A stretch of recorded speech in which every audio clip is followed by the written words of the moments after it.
Hello and welcome back, everybody. I have the great privilege now of introducing our next lived experience speaker.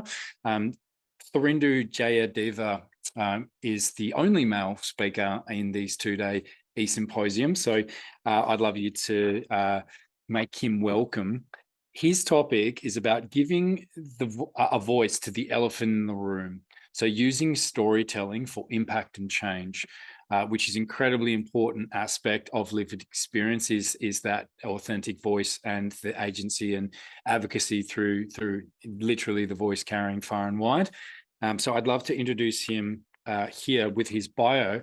Tharindu is a lived experience storyteller with a background in public health and community development. A proponent of community participation and co-design, he has worked with youth-led and youth-engaging organisations such as, am I pronouncing this right? Is it batyr? Batyr, yes. Batyr, thank you, yeah. Where he strives to develop more accessible, culturally safe and meaningful platforms for health promotion and stigma reduction.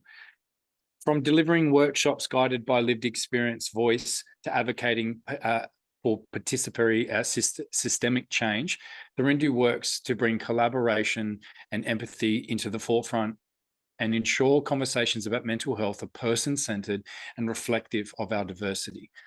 His interests in co-design, health promotion, and youth participation are informed by years of working alongside his community, listening to his peers, and peers to listen, learn, and unlearn, rather. Tharindu leans into storytelling to showcase the power of lived experience to transform at individual, community, and systemic levels, and to empower his community to take charge of their mental health in ways that are meaningful, safe, and supportive. Outside of work, you'll find him rowing, reading, exploring a new part of town with a coffee in hand. I love that. So I want to introduce you now, Tharindu. Welcome, my friend. How are you? I am very well, thank you. Thanks, Ben. Amazing. So as you can see, I'm going to be taking some time to talk about storytelling, what that looks like for impact and change. Storytelling has been a core pillar of First Nations culture and being for tens of thousands of years. It's been a way to communicate, to connect, to celebrate, to grieve, and to record life and ways of existing. The practice of storytelling, it sustains communities and forms a foundation of the lands on which we find ourselves living, working, and playing. It's a privilege to be able to stand here today and speak to the power of storytelling, knowing that our systems are built upon countless stories of strength, courage, insights, and First Nations leadership and existence. I'm here coming to you from the lands of the Wurundjeri, Woiwurrung, and Bunurong people of the Kulin Nations. I'm so excited to be here, to be sharing this space with you today. So I'm Tharindu, or TJ, and you've heard a bit about me from Ben, but I always like to provide a little bit more general and somewhat random information too, just so you can get a full picture of me. And to get a full picture of little old me, I think it's important for you to see little old me. So this is little old me. This little guy loves to cook. So he would follow his mum around the kitchen all the time, trying to pick up tips and tricks on how to show up for culture and community by way of cooking and by way of food. In another life, before I entered the mental health space professionally, I used to be a cook. So again, lots of traipsing around the kitchen, cooking up a storm, if you will. I also really enjoy rowing. I kind of fell into it as a sport, but there's something about gliding along a river, left to your own devices, that's quite special. The last fun fact about me, inspired by a colleague who asked this recently, is that if I was a type of candy, I would be licorice. So feel free to make of that what you will. So today we're going to be chatting about storytelling and how we can lean into our own stories and learn from those of others. I'll share my own story and how understanding culture, identity, and youth participation was crucial throughout it all. So we're going to start off here with a story. This one is mine and is one that I put words and meaning to with the help of an organization called batyr. batyr is a prevention-focused youth mental health organization using lived experience stories and peer-to-peer education to work towards stigma reduction. They run programs in schools where stories are shared, and they also run workshops called Being Heard to help people with a lived and living experience shape difficult experiences into an empowering story. So I walked into one of these workshops around 6 years ago as a very shy boy with very little language around how to share my experience with people outside of my care team throughout treatment. And at this point, I hadn't shared my experience with anyone outside of my mum, my sister, my GP, and my psychiatrist. I'd be lying if I said I didn't feel scared or even ashamed by my experience at the time. But over the last 6 years, I've learned to lean in, learn, and unlearn. And I'm going to share it as I do at community programs, which is one of the ways I've learned to embrace and focus my lived expertise towards connection, awareness, and change, the topic of today's sessions. So here we go. Growing up, after I'd moved to Australia from Sri Lanka when I was pretty young, I was constantly comparing myself to the people around me in a bid to fit in.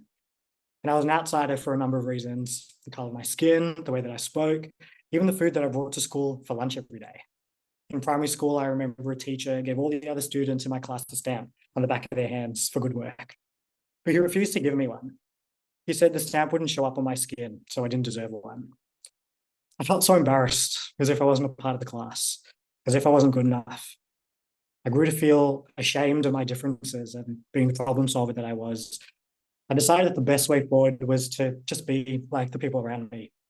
And for a boy with his heart set on just being included, it made more sense to follow the crowd. And as I was at home, I'd be surrounded by even more reminders that I wasn't good enough. These came from my dad, who was the main male role model I had in my life at the time. For him, being a man equaled physical strength, but in ways that were unhelpful and often harmful. I felt unsafe in my own home, always trying to prepare for how he would use his power and who he would hurt in the process. So in high school, I sought connection through school and social life. I had a group of really cool friends. I was an extreme extrovert. I was also part of the school debate team too. It was what I like to call it structured arguing, which I was pretty good at the time. And during this time, I was also overweight. This was something that played on my mind since I was a bub, but at the same time, I was still comfortable and I was still happy. All through high school, I put a lot of time and thought into doing these really specific small actions. So for example, I'd sit in the car on a rainy day and I'd refuse to look away from the window until 2 raindrops raced down the glass at the exact same speed. I'd also pace around a coffee table at least 8 times every night before I went to bed, because this is how I made sure that the next day would be a good one. This is just what I'd grown up with for most of my life. This is what normal looked like to me. It wasn't until much later that this was diagnosed as obsessive compulsive disorder. So teenage TJ was facing a few challenges, but he was still pretty confident with himself at this point. So in this timeline of events, we're going to move into year 12, which was a pretty tough time for me.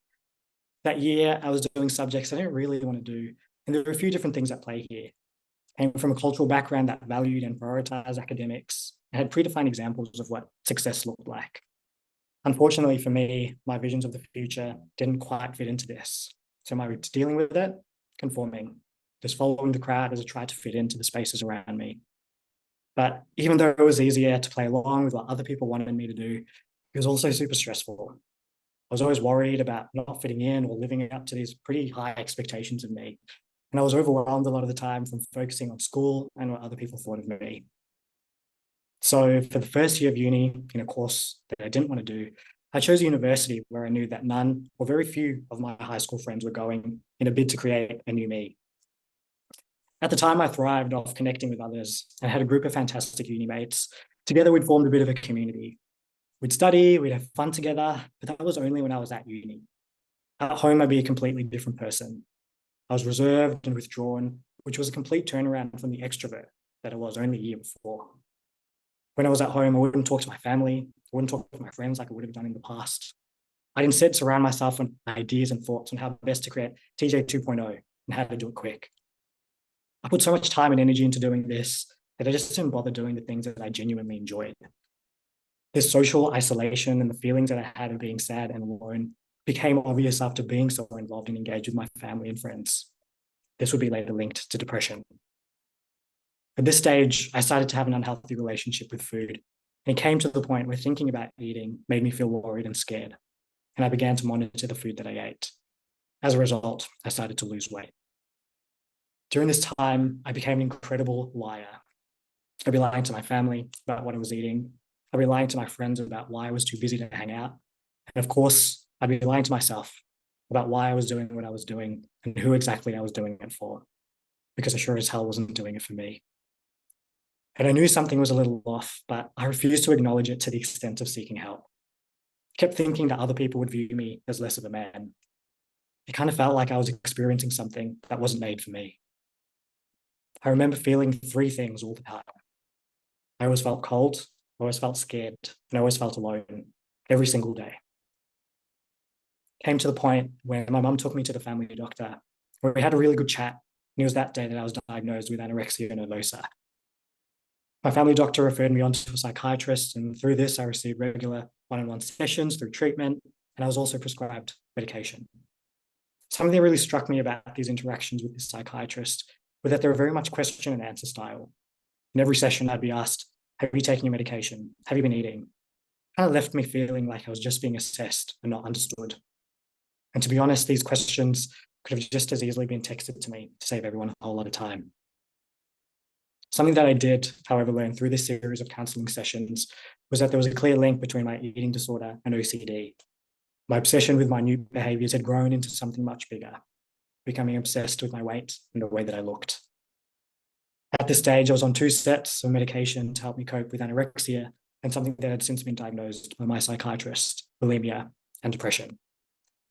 And at this time, I'd also entered my last year of uni, and I became pretty unsure with where I wanted to go after I'd finished with my degree and how I would find work in a field that I found both physically and mentally exhausting. The next thing in this timeline is what I call my yikes moment. The link between my physical health and my mental health reared its very ugly head when I thought that the best way to move forward with TJ 2.0 or 3.0, whichever version we were on at the time, was to just stop taking my medications without consulting my treatment team. This was a terrible idea because I was bedridden for weeks, literally unable to move my body because I was in so much pain. And that sense of community, gone. I hadn't spoken to anyone for weeks. So I went back to my family doctor and I talked about this choice of mine to suddenly stop my medication. And I took this opportunity to explain how I'd been feeling about seeing that current psychiatrist. We talked about how I gained very little from those sessions and that I found it pretty challenging to relate to and openly share my experience with someone who seemed like they were only after the answers to a few predetermined questions. So my doctor recommended that I jump back on my medications and referred me on to a new psychiatrist. This chat with my doctor changed the path that I was going down because I've been able to truly see the importance of staying on the medication that was prescribed to me. As soon as I started taking them again, I felt instant relief. And of all the moments in my life that I consider to be life-changing, my doctor referring me on to a new psychiatrist was one of them. This new psychiatrist, Claire, shout out to Claire, wherever she is right now. She was so incredibly easy to talk to, mainly because it just felt like we were two friends having a chat. There was no clipboard in sight. She was, without a doubt, the angel I never knew I needed, because I remember feeling hurried, rushed, and misunderstood before. But with Claire, I was always made to feel warm, welcome, and most importantly for me, valid. The stories I was sharing with her were things she seemed genuinely interested in, and she helped me realize that what I was feeling was totally okay. I didn't feel alone anymore. And that's when I engaged more within my treatment. It was through these discussions that I've been able to acknowledge the role that my culture and identity played in my mental health journey. Through open conversations with friends who shared similar experiences, talking with my psychiatrist and treatment team, and finally seeing people that look like me in the media, represented with authenticity and respect, I was inspired to sit with those pretty uncomfortable thoughts of feeling like I didn't belong. And I was able to develop the tools to actually help me cope and feel more at ease, which helped me on my journey to feel proud of my experiences and myself as a whole. I learned to sit with the shame and identify the lies about body image I'd internalized, and I chose to replace them with what I know now to be true about self-respect. It's kind of like when you outgrow your shoes, you go to the shops, you jump online, you do what you need to do to get your hands on a size that fits. But sometimes when we outgrow our clothes, we can be a lot harder on ourselves. And even though it's hard, I've learned to offer myself this same compassion when I find myself needing a new size, or even a new type of mental health support, when I can tell that what I'm receiving right now just isn't the right fit. I've not always felt safe at home, but I now realize that this body, the one that dances, the one that smiles, the one that cries, this body is my home too. This is where I live. It kept me safe during some of the darkest times of my life, and it continued to care for me when I didn't know how to care for it back. And when I look in the mirror, I've always wanted to see someone happy staring back at me. And I'm not going to lie, I still have days when I'm not feeling too flash. But I realize now that, of course, that's totally okay. It's been a pretty tough ride to get here today. But I can finally say that when I look in that mirror, I'm pretty happy being me. So that's a story that I share in community programs with batyr. And it's not the same story that I wrote down 6 years ago when I first entered that workshop, that storytelling workshop. 6 years ago, I didn't have words to talk about culture and identity and family violence. It was only through sharing my story repeatedly, it was only through listening to the stories of other people that I was able to acknowledge that these were core parts of my experience and core parts of my being. And these are things that I resonated with and felt safe enough to share.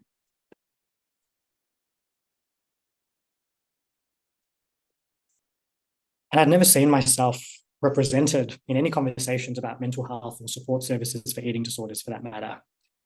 And whilst I acknowledge that this isn't all about me, I know this is a common experience.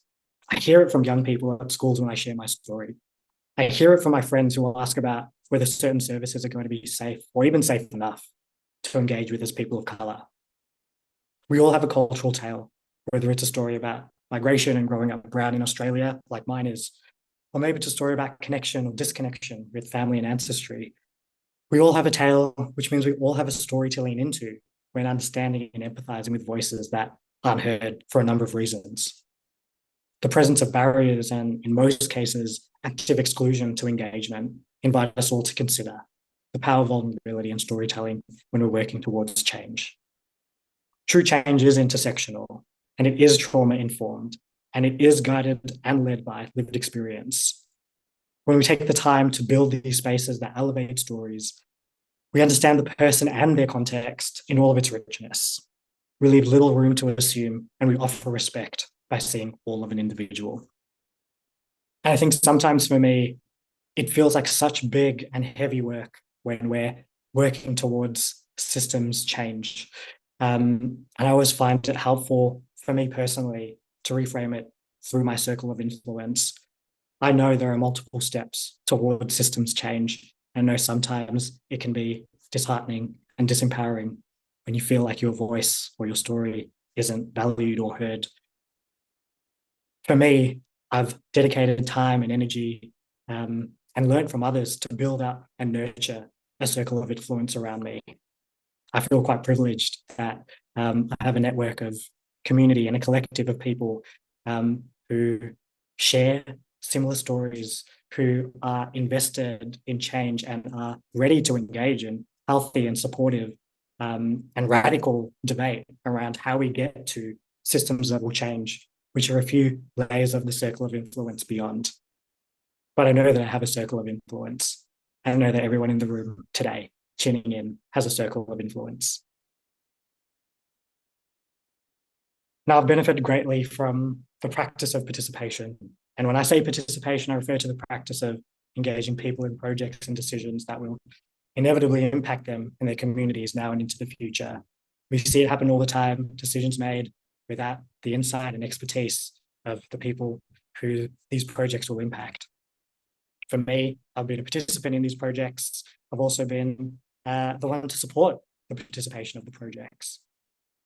And we may have heard that young people are the leaders of the future, which is true by all means. Let's also recognize that young people are leading right now. And I invite us to reflect on how these spaces that we're in are safe enough for young people of colour to engage in. We now need to move beyond just giving people a seat at the table. We must recognize that in most cases, these tables were never built with young people of colour in mind. I've been in spaces where I'm expected to drag a chair from the room next door, bunch up against people who sit comfortably in their seats. And I sit there with my mind working overtime, trying to understand what's going on, when really the burden shouldn't sit with me. Young people of colour aren't a burden, and we deserve to be here. I credit organisations for showing me that I have a story and expertise worth sharing. The young people with lived and living experience of mental health have expertise worth partnering with. And there are a range of different ways that we can get more information about youth participation. For me, I've learned a lot from the Youth Affairs Council of Victoria. We've got a great resource called Europe, which shows what participation is and how we might be able to embed it in our practice. And of course, if you'd like to know more about batyr, you can head to batyr.com.au. And now, as I start to wrap up this session, I invite you to commit to listening, but with the intent to empathize and not just jump to conclusions, with the intent to feel the feeling behind what someone's saying. I invite you to nurture your circle of influence in whatever shape that may take. And I invite you to take a moment to reflect on the fact that you're here, that you and your story matter. Now, when people ask me why I do what I do, I say that I do it for him, this little guy. The guy who didn't think he belonged or had a story worth sharing. And I do believe that we all have a role to play in not only normalizing and elevating conversations about mental health, but intentionally reflecting on how we can create safe enough spaces for culturally and racially marginalized voices to be shared and heard. I don't know if anyone else does this, but I often reflect on young me's experiences and how his needs were, and in many cases weren't met. I reflect on how he dreamed of systems of inclusion and equity that reflected and celebrated his diversity, that reflected and celebrated him. Today, I think about some of the incredible speakers that we've heard from so far and the sessions that are yet to come today, not to mention the conversations that will inevitably continue beyond Perspectives 2024. And I know that little TJ, along with all of our younger selves, I'm pretty sure they'd be proud. Thank you for trusting me with your time today. Thank you so much for that, Tharindu. I was really looking forward to getting into your presentation. Like, I know we had a brief chat to touch base, but just to hear your story and to get into the depth of that, I'm really grateful for. So I appreciate you, man. Thank you. We have a question here, TJ. It says, TJ, when do you share different versions of your story with different groups? If so, what experiences or perspectives do you think need to be highlighted when speaking to mental health professionals and decision makers, maybe as opposed to more peer focus groups? That is a really good question. I think, yeah, the answer is yes. I do change the story based on who the audience is. Of course, the story itself is mine. It's just the different elements of what I lean into kind of differ. When I think about some of the most important parts of it that I feel are important to, I guess, integrate into how we respond to whether it's health professionals, clinicians, decision makers, I think about things like trauma-informed care. I think about culture and identity and how we create culturally safe environments for people to, number one, share stories, but number two, to even engage. I definitely go more into a systems-based approach when I'm, I guess, discussing my story with health professionals. And I think it's really important that we make sure that we're not only sharing stories, but we're demanding change and shifts in the system as well. And for me, I have the privilege of leaning into my lived experience to do that, and I feel comfortable to do that. But we all have a role to play in demanding some of the more robust shifts, which I believe need to be intersectional and trauma-informed and integrative of culturally and racially marginalized community members. Yeah, so important, man. I also did have a question, and it's really kind of relates to some of the comments and queries that came through yesterday as well. And selfishly, this is a little bit of something I'm curious about. When you became confident in telling your story, and I really resonate with this because once upon a time I definitely was not, and I was, very uncertain. I didn't know, what gives me the right, and what if I look silly? What if I say I do the wrong things? What steps did you take from the beginning of your lived experience and wanting to integrate that into something meaningful, into the confident young man we see in front of us today, and filled with obviously purpose and passion? It's very clear. So what advice would you have to people who want to get into advocating both for themselves and doing peer work, finding their voice, becoming speakers? Yeah, what advice have you got for them? Sure. I think that's another great question. I think I had a lot of help and support through organizations like batyr to really help me feel confident and comfortable in leaning into my lived experience. I think sometimes there are definitely times when I first started where I was like, am I even the right person to be talking about this? Is this even, my space? And that's the whole context of this story, is that not just me, but people of color, people who have a story to say. We do deserve to be here, and we, of course, are able to step into our story and our experience in ways that feel most purposeful and meaningful to us. And over the last 6 years, I've had actually 6 different versions of that story, both I guess focusing and resonating with different parts of my experience. I've landed with this one at the moment because for me right now, that's what resonates the most with me. And I think when I know that I don't have the pressure of having to share every single bits and bobs of everything that's happened to me over like my whole entire life, Yeah. I give myself permission to create a story that is purposeful and is meaningful, and addresses the things that I want to share. And who else would be best placed to share their story than that person? Yeah. People talk about, what we're experts in, and sometimes when I think back to like primary school and high school, and have to give oral presentations on topics, and I'd feel like really stressed, and I'd be sweating, and thinking about, I don't know how I'm going to talk about, this particular, situation that I had to study really hard for.